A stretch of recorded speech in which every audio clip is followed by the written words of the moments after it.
इसी समय मैं अपने माता जी को पास चले आए हैं। इसी समय मेरे माता जी आराम कर रही है, उसी चरणों में जाकर मैं प्रणाम करता हूँ।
इसीलिए आया हूँ, सातों भाई मिलकर एक बात का मुझे लालसा लग गया माता जी।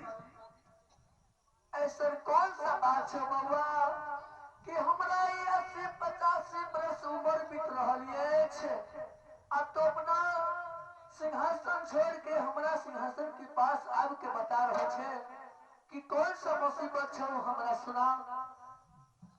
देखो माँ, सातों भाई मिलकर मैं शिकार खेलने के लिए गया। जंगल का बीच एक मुसाफिर मुझे मिला। उस मुसाफिर को मैंने रास्ता रोक लिया। वो मुसाफिर कहना शुरू किया, देखिए महाराज मुझे रास्ता छोड़ दीजिए। उसे बहुत पिटाई किया मैं। वो कहने लगा कि मुझे रास्ता छोड़ दीजिए। मैं उससे पूछा तुम कहाँ जा रहे हो? वो बताया 4 रुपया का पर्व है, आज मैं अपने बहन को दरवाजे पर बाहर लेकर जा रहा हूँ।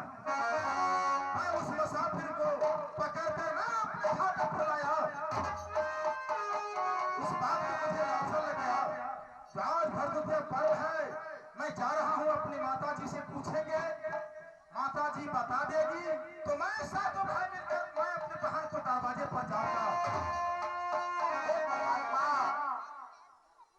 अगर रखनी हम अपना पुत्र गंगा की बता दे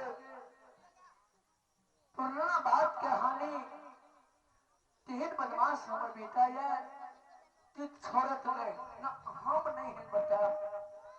ए बाबू हम छियो वीर, हम सब के बारे में नहीं जाने छियो।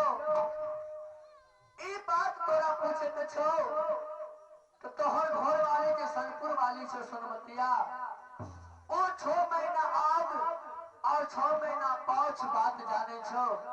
ई कहानी तो अपना घर वाले से पूछिए, सनपुर वाली से तोरा अवश्य बता दे तो हमरा मालूम नहीं छा। माता जी तुमने 100 वर्ष का बूढ़ी हो, जितने बात तुम जानोगी उतने बात मेरे रानी नहीं जान पाएगी। बाबू वृद्ध भेला के बाद हर वृद्ध आदमी के हर लफ्ज भूल जाइए। ई बात द्वारे हमरा मालूम नहीं छो, हम नहीं बता सकत छियो तो अपने घर वाली सनपुर वाली से पूछिए।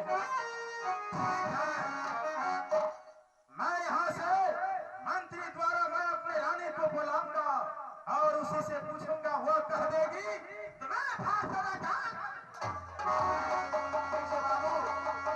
हम जाए छियो तो हम जा रहल छियो। ठीक है जाओ।